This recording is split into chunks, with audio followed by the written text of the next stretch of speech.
नमस्कार साथियों, आज आपको मिलवाते हैं राजश्री से। एक 35 वर्षीय महिला जो धूम्रपान छोड़ना चाहती थी। एक ऐसी आदत जिसके लिए वह 10 वर्ष से अधिक समय से संघर्ष कर रही थी। उसने पहले भी कई तरीके आजमाए, लेकिन कोई भी कोशिश काम नहीं कर रही थी। एक दिन उसने धूम्रपान छोड़ने के एक नए दृष्टिकोण के रूप में नॉट टू डू लिस्ट बनाने का निर्णय लिया। एक सूची ऐसे कामों की जो नहीं करने हैं। इस सूची में क्या क्या था? नंबर 1, सिगरेट ना खरीदें। राजश्री ने खुद से वादा किया कि वह अब सिगरेट नहीं खरीदेगी। उसने सोचा कि अगर उसके पास सिगरेट आसानी से उपलब्ध नहीं होगी तो तलब के आगे झुकने की संभावना भी कम हो जाएगी। और फिर धूम्रपान करने वाले दोस्तों के साथ ना घूमें। राजश्री ने महसूस किया कि धूम्रपान करने वाले दोस्तों के साथ रहने से उसके लिए धूम्रपान की इच्छा पर काबू रखना बहुत कठिन हो जाता है। उसने इन दोस्तों के साथ अपना समय सीमित करने का फैसला किया, जब तक कि वह स्वयं इतनी आश्वस्त ना हो जाए कि वह इस प्रलोभन का विरोध कर पाए। आसपास लाइटर या माचिस ना रखें। राजश्री ने अपने घर के सभी लाइटर और माचिस को हटा दिया ताकि उन कारणों को दूर किया जा सके जो उसे धूम्रपान की ओर जाने में सहायक थे। धूम्रपान को बढ़ावा देने वाली जगहों पर ना जाएं। राजश्री ने ऐसी जगहों से, मॉल, रेस्टोरेंट वगैरह से परहेज किया जहां धूम्रपान की अनुमति थी। इसके बजाय उसने अपना खाली समय धूम्रपान मुक्त वातावरण में बिताने का विकल्प चुना। तनाव से निपटने के लिए धूम्रपान का उपयोग ना करें। राजश्री ने सक्रिय रूप से तनाव को दूर करने के वैकल्पिक तरीकों की तलाश की, जैसे व्यायाम, मेडिटेशन, डीप ब्रीथिंग वगैरह। जब भी वह तनाव महसूस करती थी तो वह खुद को याद दिलाती थी कि धूम्रपान का सहारा नहीं लेना है। साथियों, समय के साथ राजश्री की ना करने वाले कामों की सूची ने उसे अपनी धूम्रपान की आदत से मुक्त होने में मदद की। इस बात पर ध्यान केंद्रित करके कि उसे क्या नहीं करना चाहिए, उसे उन स्थितियों और व्यवहारों से बचने के लिए एक ऐसी योजना बनाई जो धूम्रपान की आदत को बढ़ावा देती थी। दृढ़ संकल्प और दोस्तों और परिवार के सहयोग से राजश्री ने सफलतापूर्वक धूम्रपान छोड़ दिया और अपने समग्र स्वास्थ्य और खुशहाली में सुधार किया। यहाँ एक बात बताना अति आवश्यक है कि यह एक सच्ची कहानी है जिसमें केवल महिला की पहचान बदल दी गई है। यह रियल लाइफ स्टोरी बताती है कि ट्रिगर्स की पहचान करके और उनसे बचकर बुरी आदतों को तोड़ने के लिए कैसे नॉट टू डू लिस्ट का एक प्रभावी तरीके के रूप में प्रयोग किया जा सकता है। और यही है हमारी आज की टिप। टू डू सूचियां निस्संदेह बहुत सहायक होती है, परंतु नॉट टू डू सूची के बारे में आपके क्या विचार हैं? प्रयत्न कीजिए उन आदतों की एक लिस्ट बनाने की जिन्हें आप छोड़ना चाहते हैं या जिन चीजों को आपको नहीं करना चाहिए। क्या आपकी ऐसी कुछ आदतें हैं जैसे कि अधिक सोना, अधिक खाना, आलस्य, नाखून काटना, धूम्रपान? इनमें से किसी एक को अपनी प्राथमिकता के तौर पर चुनें और जब तक आप पूरी तरह से सुनिश्चित नहीं हो जाते कि आप सचमुच इस आदत से छुटकारा पा चुके हैं, तब तक इसे लिस्ट से हटाने में जल्दबाजी न करें। इसके क्या लाभ हैं, कैसे इन आदतों की पहचान करें, लिस्ट बनाते हुए किन बातों का ध्यान रखें, यह सब चर्चा करेंगे अपने रिमाइंडर के बाद।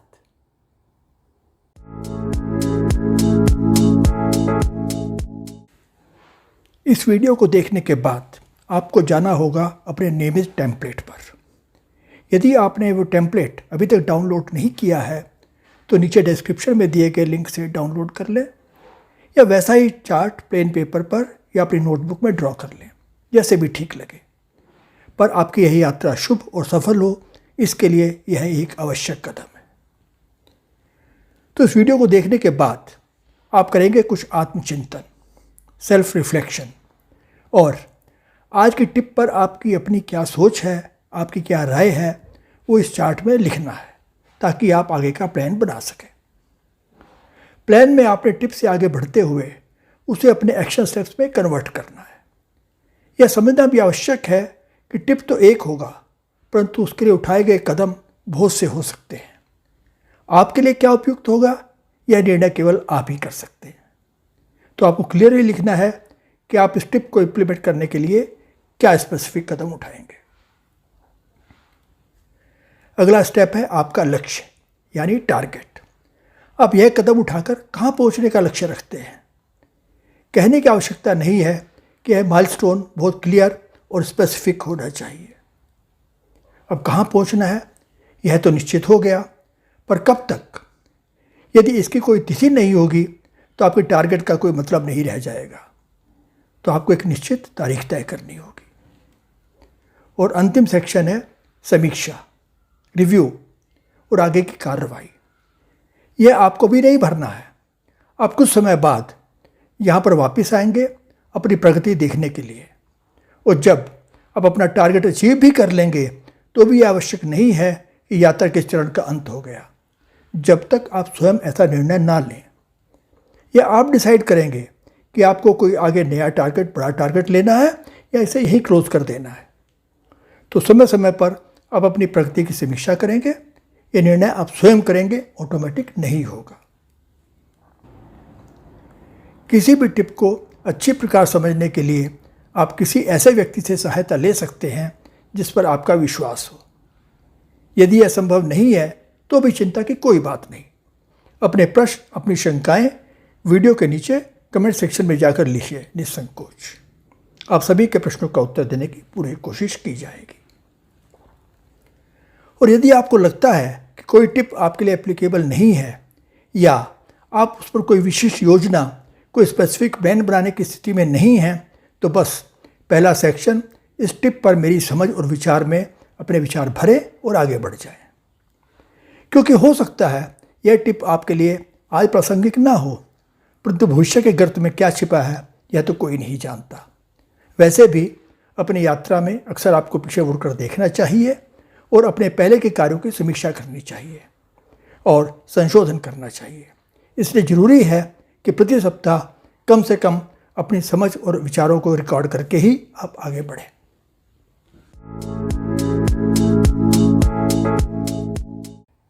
टिप में दिए गए उदाहरणों, बुरी आदतों के अतिरिक्त यहाँ कुछ और उदाहरण हैं उन चीज़ों के लिए जिन्हें आप अपनी न करने वाली सूची में शामिल कर सकते हैं। सोशल मीडिया पर अत्यधिक समय बिताना, जैसे व्हाट्सएप, फेसबुक, इंस्टाग्राम वगैरह। बहुत अधिक टीवी देखना, टालमटोल करना, दैट इज़ प्रोक्रेस्टिनेशन। मल्टीटास्किंग, अधिक काम करना, दैट इज़ ओवरवर्किंग। उन चीज़ों के बारे में तनाव लेना जिन्हें आप नियंत्रित नहीं कर सकते। अपनी तुलना दूसरों से करना, नकारात्मक आत्मचर्चा, that is negative self talk. Perfectionism, जिसको हिंदी में कहते हैं परिपूर्णतावाद। ये कुछ उदाहरण हैं आपकी सोच को और आगे बढ़ाने के लिए। अब थोड़ी चर्चा कर लेते हैं कि इस युक्ति के प्रयोग से हमें क्या क्या मिल सकता है। नंबर 1, समय बर्बाद करने वाली गतिविधियों का खात्मा। Elimination of time wasting activities. ना करने योग्य सूची आपको उन गतिविधियों को पहचानने और स्वीकार करने के लिए सहायता करती है जो सिग्निफिकेंट वैल्यू ऐड किए बिना आपका समय बर्बाद करती है। इन गतिविधियों से बचकर आप उन कार्यों के लिए अधिक समय निकाल सकते हैं जो वास्तव में महत्वपूर्ण है। नंबर 2, बेहतर समय प्रबंधन। Better time management. अब जो भी काम कर रहे हैं उनमें क्या प्राथमिकताएं हैं और कैसे अपने समय का अधिक कुशलता से उपयोग किया जा सकता है, इसमें मदद मिलती है। कम प्राथमिकता वाली या गैर आवश्यक गतिविधियों पर अत्यधिक समय खर्च करने पर रुकावट लगने से आप अपने समय का प्रबंधन बेहतर तरीके से कर सकते हैं। नंबर 3, संसाधनों की बचत। Saving resources. जब आप किसी अनावश्यक या महत्वहीन काम को नहीं करते हैं तो इससे कुछ ना कुछ बचत तो होगी। समय बचेगा, ऊर्जा बचेगी और आवेग में की गई खरीदारी को खत्म करने से समय के साथ साथ धन की बचत भी हो सकती है। नंबर 4, महत्वपूर्ण कार्यों को प्राथमिकता। Prioritization of important tasks.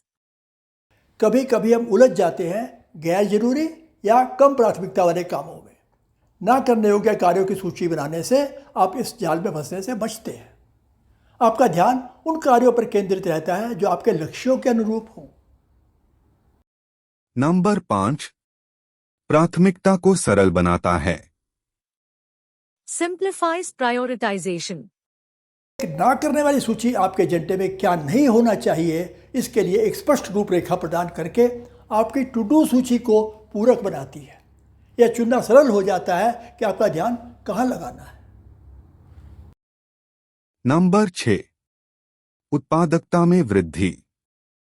Productivity improvement. समय बर्बाद करने वाली गतिविधियों या ध्यान भटकाने वाली गतिविधियों को पहचानने और उनसे बचने से आप अधिक उत्पादक बन सकते हैं। उन कार्यों को खत्म करना जो आपके लक्ष्यों में योगदान नहीं देते, आपको उस चीज़ पर ध्यान केंद्रित करने के लिए प्रेरित करता है जो वास्तव में मायने रखती है। नंबर 7, व्यक्तिगत विकास। Personal development. जब आप ऐसे व्यवहारों या आदतों से बचते हैं जो व्यक्तिगत विकास लक्ष्यों के रूप नहीं है, तो इससे आत्म जागरूकता बढ़ सकती है और आत्म सुधार हो सकता है। नंबर 8, ऊर्जा और फोकस का संरक्षण। Preservation of energy and focus. जब आप अनावश्यक गतिविधियों में ऊर्जा खर्च कर देते हैं तो आपका ध्यान आवश्यक कार्यों से हट सकता है। न करने योग्य सूची आपको उन कार्यों के लिए अपने संसाधनों को बचाने में मदद करती है जिनमें उच्च स्तर की एकाग्रता की आवश्यकता होती है। नंबर 9, उद्देश्य की स्पष्टता। Clarity of purpose. इससे आप आश्वस्त होते हैं कि आपके कार्य आपके दीर्घकालिक लक्ष्यों, लॉन्ग टर्म गोल्स और आकांक्षाओं के रूप होंगे। आप उन गतिविधियों से बचते हैं जो आपके उद्देश्यों में योगदान नहीं करती हैं और यह सुनिश्चित करते हैं कि आपके दैनिक प्रयास आपके लक्ष्यों के अनुरूप हों। नंबर 10, बेहतर कार्य जीवन संतुलन। Better work-life balance. सीमाएं बनाने और व्यक्तिगत समय के दौरान कार्य संबंधी कार्यों से बचने से आपको एक स्वस्थ वर्क लाइफ बैलेंस प्राप्त करने में मदद मिल सकती है। यह परिवार के साथ अधिक गुणवत्तापूर्ण समय बिताने का अवसर प्रदान करता है, बर्नआउट को रोकता है और आपके समग्र स्वास्थ्य को बढ़ाता है। नंबर 11, आत्मानुशासन में वृद्धि। Boost in self-discipline. न करने योग्य कामों की सूची को बनाने के बाद आती है उसके पालन की चुनौती। इसके लिए आत्म अनुशासन और आत्मनियंत्रण की आवश्यकता होती है। जैसे जैसे आप कुछ व्यवहारों से बचने की आदत विकसित करते हैं, आपकी इच्छा शक्ति मजबूत होती जाती है। आप अपना आत्मनियंत्रण मजबूत करते हैं और बेहतर आदतें बनाते हैं। नंबर 12, बेहतर रिश्ते। Improved relationships. जब आप सीमाएं निर्धारित करते हैं और ऐसे व्यवहारों से बचते हैं जो रिश्तों को नुकसान पहुंचा सकते हैं, तो क्या होता है?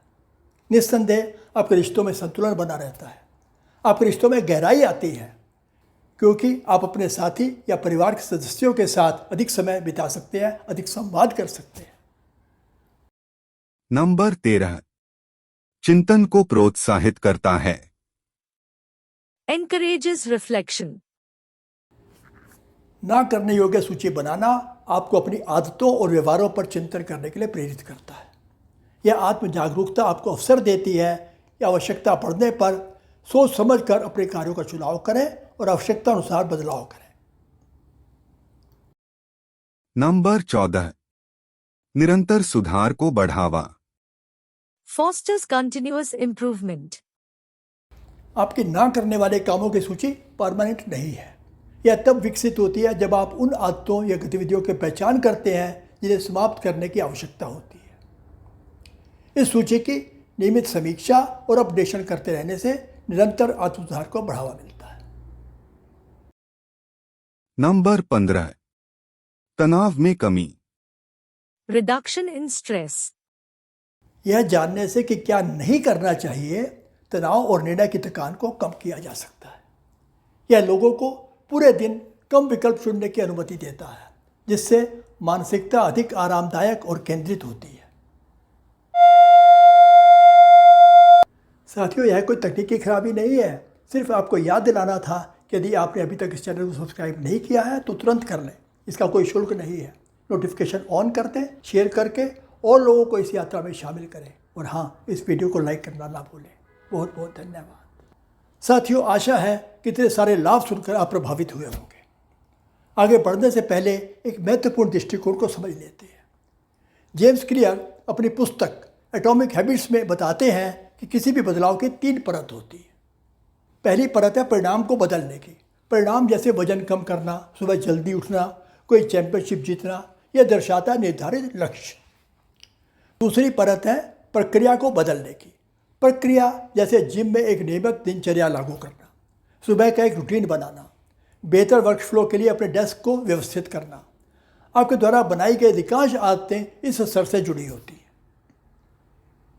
तीसरी और सबसे गहरी परत है अपनी पहचान बदलना। यह स्तर आपके विश्वासों को बदलने से संबंधित है। आपका दृष्टिकोण, आपकी सोच, आपकी आत्म छवि, आपकी अधिकांश मान्यताएं, धारणाएं और पूर्वाग्रह इसी स्तर से जुड़े होते हैं। संक्षेप में, परिणाम इस बारे में कि आपको क्या मिलता है, प्रक्रियाएं इस बारे में कि आप क्या करते हैं, पहचान इस बात से कि आप क्या मानते हैं। एक छोटा सा अत्यंत सुंदर उदाहरण सुनिए। कल्पना कीजिए कि 2 लोग सिगरेट छोड़ रहे हैं।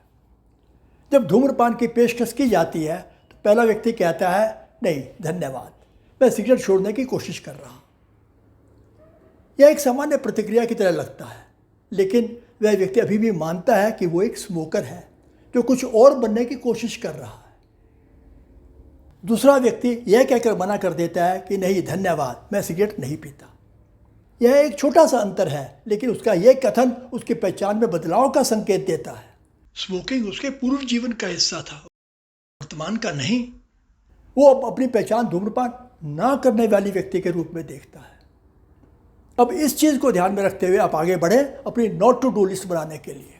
इसके लिए क्रमवार 4 चरण हैं। नंबर 1, विचार मंथन करके उन चीज़ों की एक सूची बनाएं जो आप नहीं करना चाहते। नंबर 2, अपनी सूची को प्राथमिकता दें। तय करें कि किन चीज़ों से बचना सबसे अधिक महत्वपूर्ण है। नंबर 3, विशिष्ट रहें। Be specific. व्यायाम करने जैसे अस्पष्ट शब्दों के बजाय सैर, जिम या योग कहकर स्पष्ट करें। और नंबर 4, अपनी सूची की नियमित रूप से समीक्षा करें। जैसे जैसे आपका जीवन बदलता है, आपकी ना करने योग्य सूची में भी बदलाव की आवश्यकता हो सकती है। एक बार जब आप अपनी ना करने योग्य सूची बना लेते हैं तो अगला कदम उस पर टिके रहना है। यह पहली बार में कठिन हो सकता है, लेकिन धैर्य रखना और लगातार बने रहना महत्वपूर्ण है। जितना अधिक आप अपनी सूची पर टिके रहेंगे, ये उतना ही आसान होता जाएगा। इसके लिए कुछ सुझाव है। अपने ट्रिगर से अवगत रहें। Be aware of your triggers.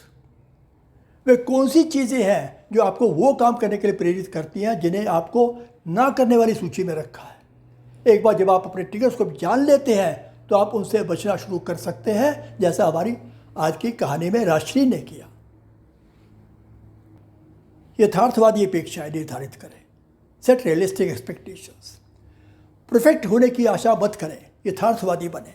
बस हिम्मत मत हारिए, चलते रहिए और स्वयं को पुरस्कृत करें। Reward yourself.